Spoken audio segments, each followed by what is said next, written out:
How are you now? Broadcasting from the VFS studios at Nelson's Point in Sydney. You are listening to the all-new BIP Show, Season 5, Episode 6. Don't forget to hit subscribe and rate us wherever you get your podcasts. And a reminder that all the financial information in this podcast is general in nature only. Speak to a professional advisor about your needs. Don't make me tell you twice. In fact, I will tell you twice.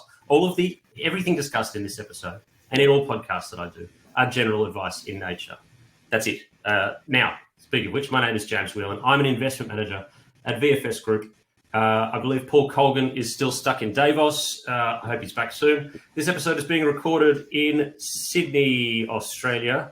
It is the 11th of August, 2022 AD. The time is 11:08 Australian Eastern Standard Time. And today's guest, let's get straight into it, is Misha Saul, an investment manager like myself, but let's assume slightly better at valuing things than I am. Previously with some cool names like Mac Bank, Rothschilds and Allegro funds. He's currently resting his head at Potentia Capital, which is an amazing private equity firm with a really strong tech emphasis, hence the discussion today. He's amazing on Twitter. He's got some beautiful views that align with mine as well, but also some controversial stuff that's really good to sort of to tap onto as well. We'll get onto that at the end. Misha, how are you now? I'm excellent, James. Thank you so much for having me on your show. I absolutely love your work. Cheers. Now, everyone gets the same question, regardless of what they do. What do you do and how do you make money? Awesome. So I'm at Potentia Capital, as you said. So that's a private equity firm. What we do, we're basically Australia's only exclusively technology and software focused private equity firm. So we buy and invest in mainly software businesses, improve them, and ultimately sell them to make a return for our investors. No, okay, that's a pretty good way about it. Now let's get straight into the idea with tech and investing and private equity as well. What makes, assuming that you are a good private equity investor, and I'm going to make that assumption, what separates the wheat from the chaff in the private equity space? Yeah, great question. So I'm going to kick it off and say, I've been at Potentia now for I joined earlier this year, so I don't want to pretend to be the absolute expert in this space. It is a specialist sphere focused on software. I did spend 5 years in private equity before this, so I definitely have views on private equty. I think look, there are a lot of good private equity investors in Australia and around the world. US is the most mature private equity market.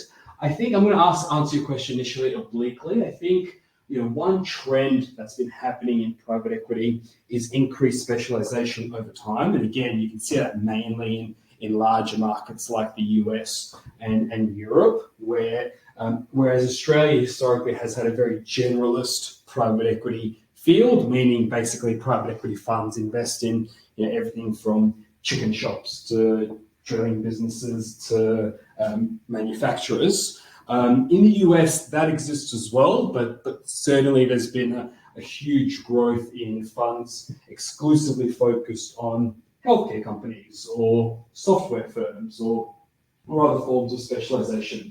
So curiously, I started my private equity life at Allegro, which is a turnaround and distress focused fund.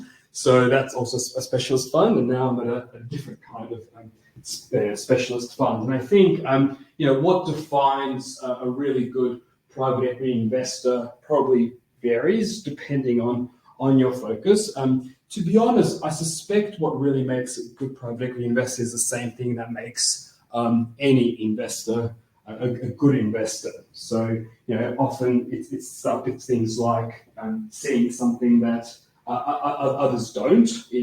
For example, I had a very senior private equity person tell me recently that they've never bought something without feeling very uncomfortable the moment they've bought it, because effectively they've paid the highest price anyone in the world is willing to pay for that asset at that time. And so, now you're holding the baby and you've got to make sure you're right. So, I think having that conviction and seeing insight that others don't probably over the long term, it's probably one of the defining features of any good investment.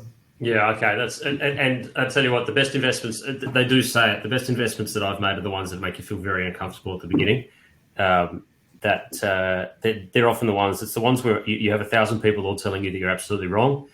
The annoying thing is that sometimes you do believe them. So, and the annoying thing is that every now and then they are correct as well, which then sort of adds to the difficulty of it. Do you have with the decision-making processes that you go through, and this is a little bit off the cuff, I know sort of going with this one, but I'm really interested in the way that decisions get made at different places. And I've worked at a few places myself as well. The way of formulating the decision is always a lot different. With some places it's an actually set, and especially talking to some fund managers that I've had in the past, the way that they come up with a decision, like say Alan Gray, where they'll spend months cooking on something and then eventually go ahead with it. And then you've got other places that are a morning, we've done the research, we took it for a walk around the block, and then we've come in. I don't make a decision without running it at least 2 kilometers. I've got a little process that I do when I'm doing stuff. Do you guys? Is there like, how structured is the decision-making process with you guys?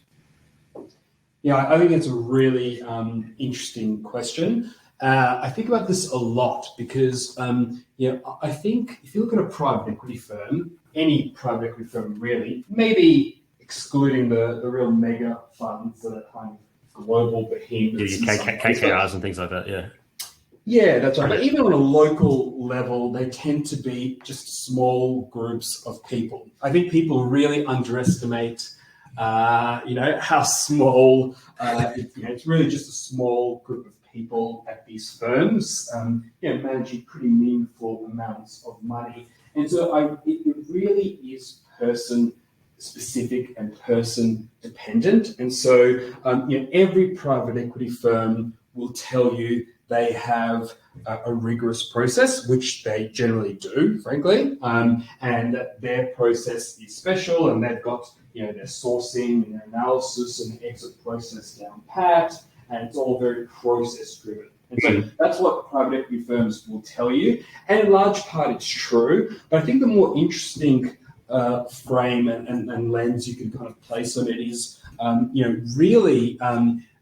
Who are these decision makers? And LPs, so investment private equity funds, are really cognizant of this. They're really back to people at these funds, at least as much as kind of processes and institutions. So they're very cognizant of the importance of the people. But I think it ultimately really depends on how private equity fund partners and founders mainly, but the broader team as well, want to do things, and how they think about process and what they think is important. And I think, I think of this in kind of like private investing decisions are really non-deterministic. And I think there are as many styles as there are people, because it all comes down to judgment. So that's my really long, winded way of saying, I think ultimately it really comes down to the people and how they go about doing things. There are some firms that are, where decision making and judgment is hyper centralized, and really there's a firm centered around one person's judgments and preferences and ideas, and the rest is just kind of data collecting or justifying decision making. Yeah. And then there are firms where it is somewhat more decentralized. And there's more of a process to kind of collate and manage judgment between various people. So I don't know if that answers your question. But I think you can kind of spend a long time on that. Like Danny Kahneman he's had a couple of great podcasts where he's mentioned that he has advised firms, investment firms specifically, around how to optimize their process, things like sending questions in ahead of investment meeting, most senior people speaking last. And that's in order to kind of get a real process going rather than having one person dominate a discussion to avoid groupthink. And I think it's always really interesting to think about, to the extent investment firms' processes mirror that, or are actually really a cover for one or two people making their decisions? I think that's always a really interesting question. Yeah, that is true. And I mean, well, specifically, we won't go into the details on that one, but I'm pretty sure that you covered most of what it was that I was looking for on that one. Now let's get right into the actual valuations and really start to look up into the weeds here. The age of cheap money is behind us. Rates are up to, I don't even know where they're up to, but we can see that the 3% is about the number that it's looking at, as opposed to 0. Europe has, I believe, now turned to 0 from being negative on their official overnight rate, which is great. How is the absence? Now we saw that obviously that we've seen that cheap money fueled valuations have led to a little bit of craziness in the markets, and that's obviously we've had about 8 months of that really going backwards now. How is that? I mean, I'm an equities guy. I'm a listed guy for the most part. I do invest in some off-market stuff, but private equity is a little bit foreign to me, as the listeners are probably hearing in my voice now. How has the change in valuations, or the fact that money now costs something, changed your world? Yeah, great question. So, I think the real pointy end of all that valuation stuff is probably US tech, where you had often excellent firms and sometimes not so excellent firms trading on 50, 100 times revenue multiples and kind of aggressively loss making, and it's very hard to get your head around at what point that actually makes sense. And those firms, in terms of just multiple compression, have come down the most out of any since that time. So if I'm focused on software, which I am in kind of private equity land, even though we're often looking at private companies and founders and vendors do peg their valuations often to listed companies, so it does matter. And the valuations that private equity firms pay for private companies do also kind of follow a cycle and follow the macroeconomic cycle. So it's definitely had a big change, I'd say. So obviously listed markets have meaningfully corrected over the last 6 to 12 months. I'd say we haven't quite seen private markets adjust fully yet to that.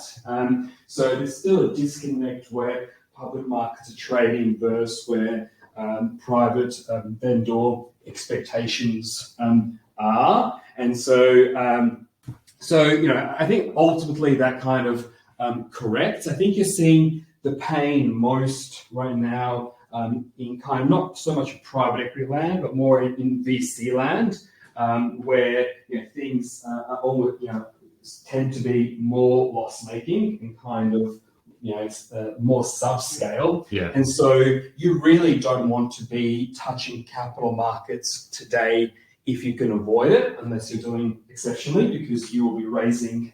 If you raised last year, you raised this great valuation, and now that valuation may have gone down 50, 80%.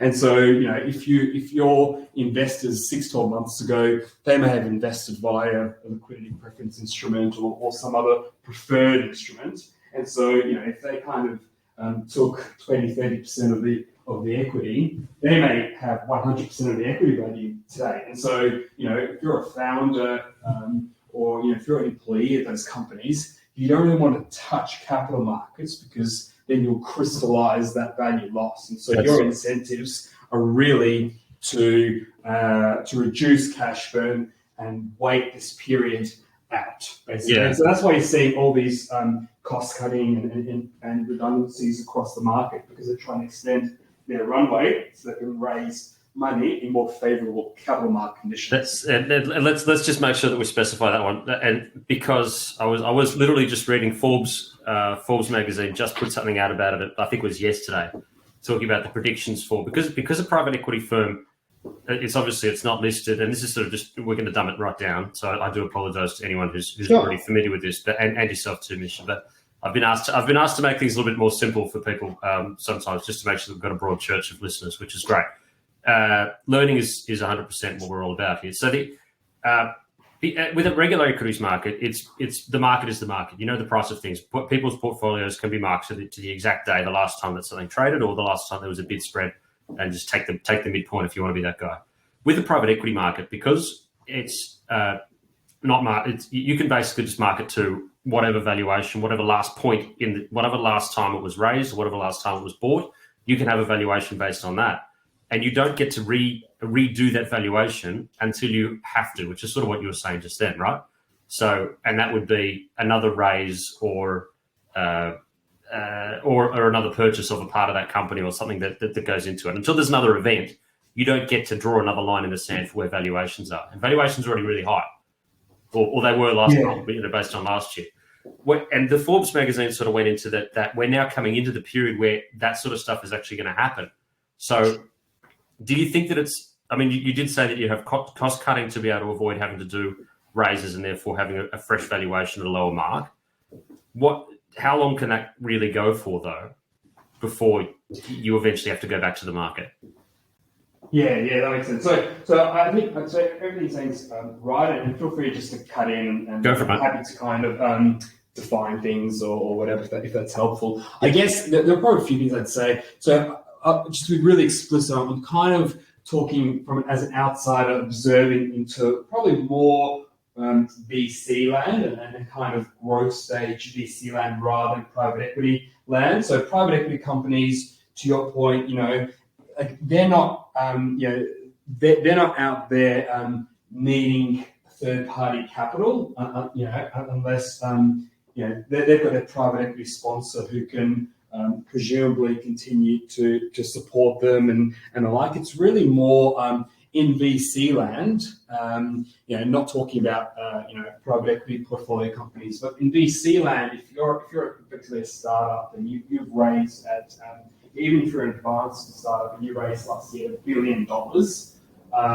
and if you're aggressively loss making because you're investing heavily into growth, which was the mantra last year, and so suddenly you expected you'd be raising in 12 to 18 months, 12 months ago. And so now you found yourself in the capital markets, which are not supported, and where valuations have declined 70%. You'd be doing everything you can to cut costs and extend your runway before needing to raise again. And your question is, in that circumstance, how long can that go for? I think it's a great question. I think some companies are structurally, more attractive or more profitable, and so either they can cut to being break even, and they can effectively do that indefinitely or for a while, and kind of take lower growth, survive another day, and until capital markets improve. And some companies are structurally unprofitable for a long time.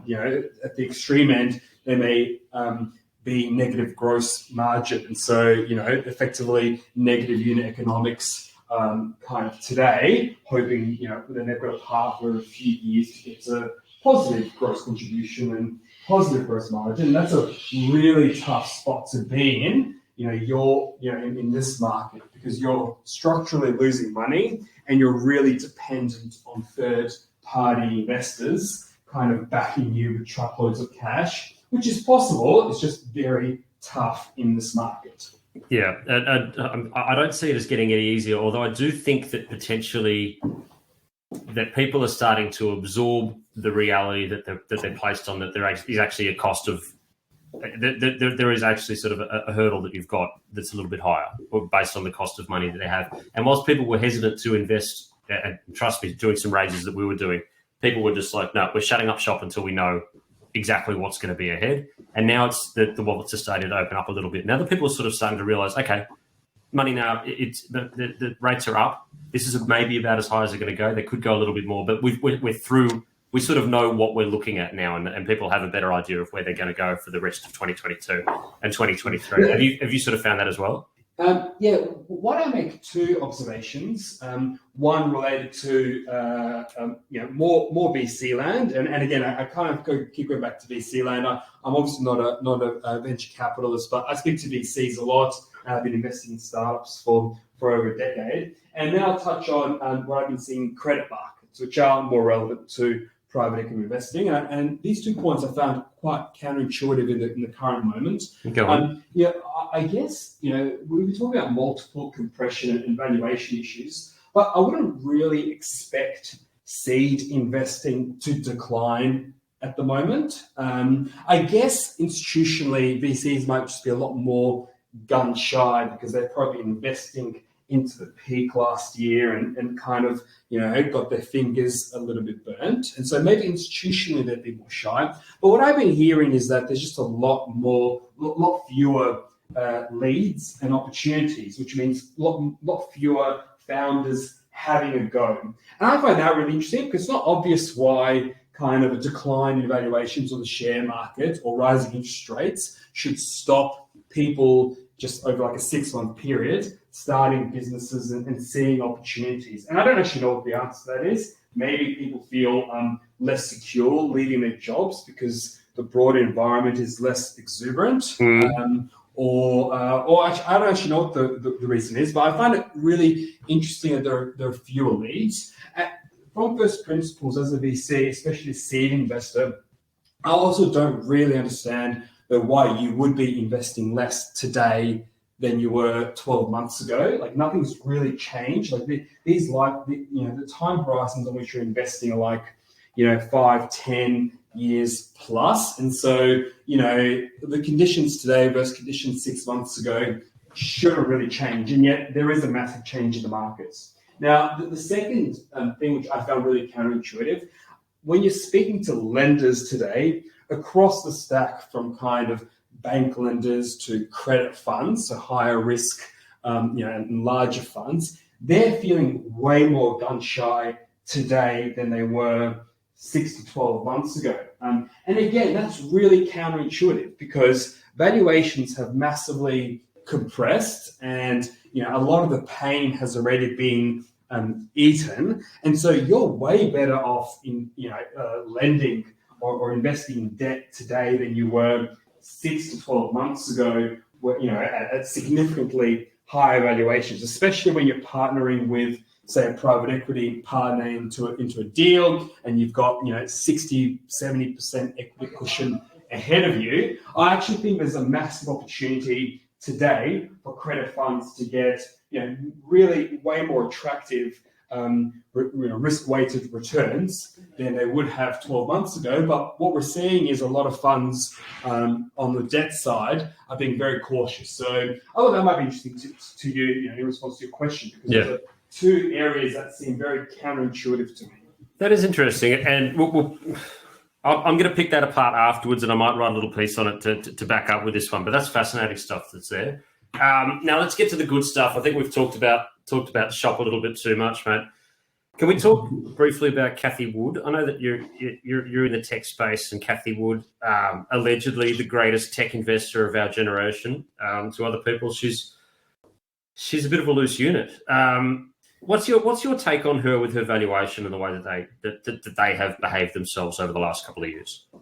And this is ARK Investment as well for anyone who doesn't know who Cathie Wood is. Sure. So I'm really in like private equity land kind of focused and less in big listed tech land. So I obviously know who Cathie Wood is. Yeah, but I mean they're putting valuations on things, though, Misha. I mean their projections on stuff. If you went in and had some of the projections that you had to go to your shareholder or your investors like that, I mean, would you be able to get away with some of that stuff? Oh, look. So much of this is obviously rubbish. I'm always a bit cautious though, because if you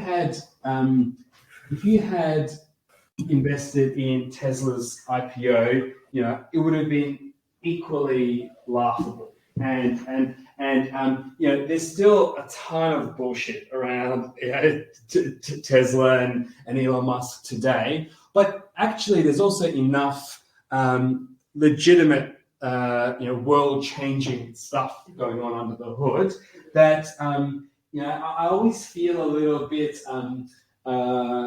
gun-shy in kind of casting stones because, enough times these people kind of get it right, that I actually would rather.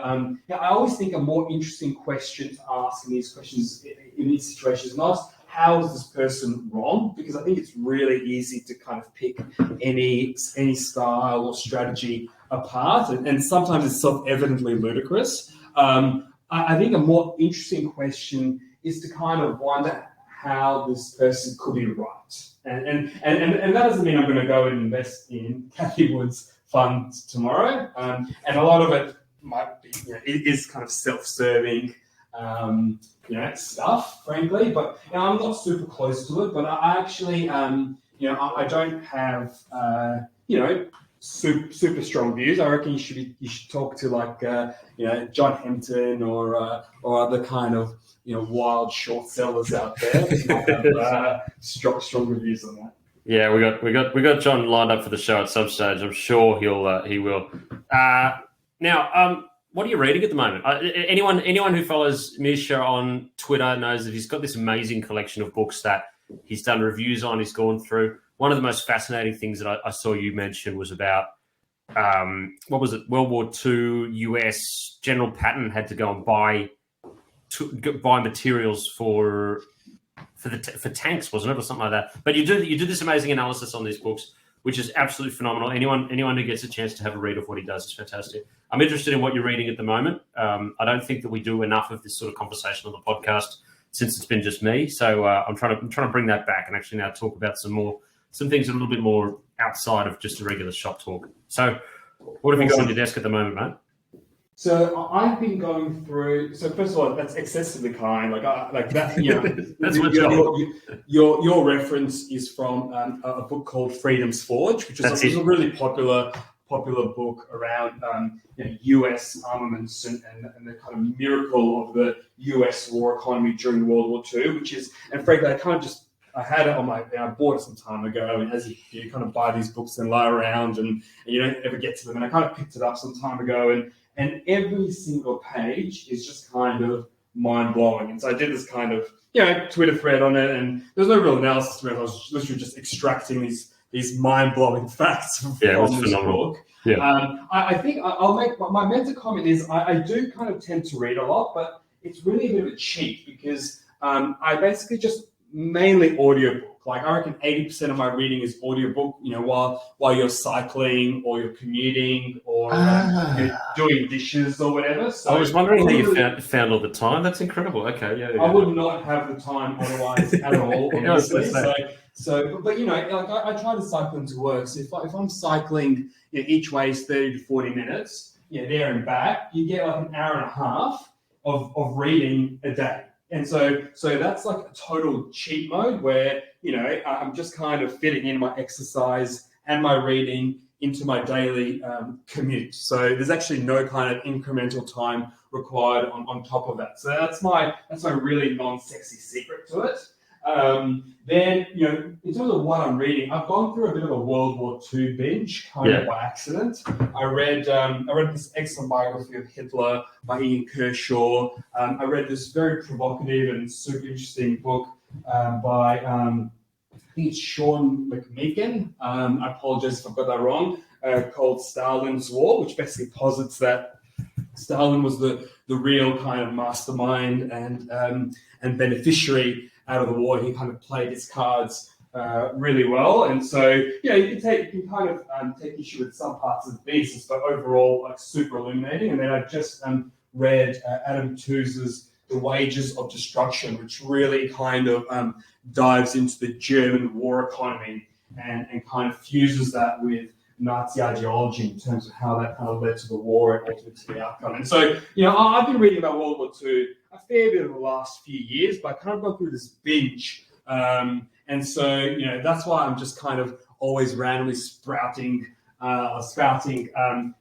War II kind of thoughts and facts. It's really just a function of reading these. And so I have been writing a fair bit of around World War II. I can kind of harp on endlessly about it, so I don't want to bore you or your listeners. But if they are interested, they can check out my Substack, where I do dive into a bunch of ideas that synthesize parts of all these books. Yeah. and that's called the kvetch. And Yeah, you know it's what? called kvetch. I'll Yeah. tell you what that is. So, I'm Jewish, and kvetch is a Yiddish word for having a winch, basically. And so, I definitely don't want to take the whole point of these occasional newsletters that I send out on the kvetch Substack is really just to have a sook about things, or kind of me just tossing around some ideas, and I've been grateful to have people like yourself out there kind of to tic tac with over ideas and who provide feedback. That's all it is. Yeah. That's okay. So people can go to your website. I think it's just Google Misha Saul, and they can find out where you are. And Absolutely. follow the nose from there. Look, if there's nothing else to talk about, I'm just going to wrap it up right there. It's been a fascinating conversation, Misha. Hey, James, really appreciate you having me on. No problem at all. Don't forget to subscribe to the show, rate us, and leave a review wherever you get your podcasts. You can find us on iTunes, The Bip Show, or wherever you get your podcasts. We're on Twitter. It's at @the_bip_show, and Facebook too, for some reason. Not really sure why. I've got a website, Whelan Capital, which is where I just keep all the Bip Show stuff. It's just nice to have a landing page. As Misha will attest, you got to have a landing page. If you don't, you should probably get one. Otherwise, where are you going to keep all your stuff? What, in a drawer? Come on. Get on with it. Now, I'm at James Whelan 42. Misha Saul is on, I suppose it's just Misha Saul, I think you're actually on Twitter. That was there.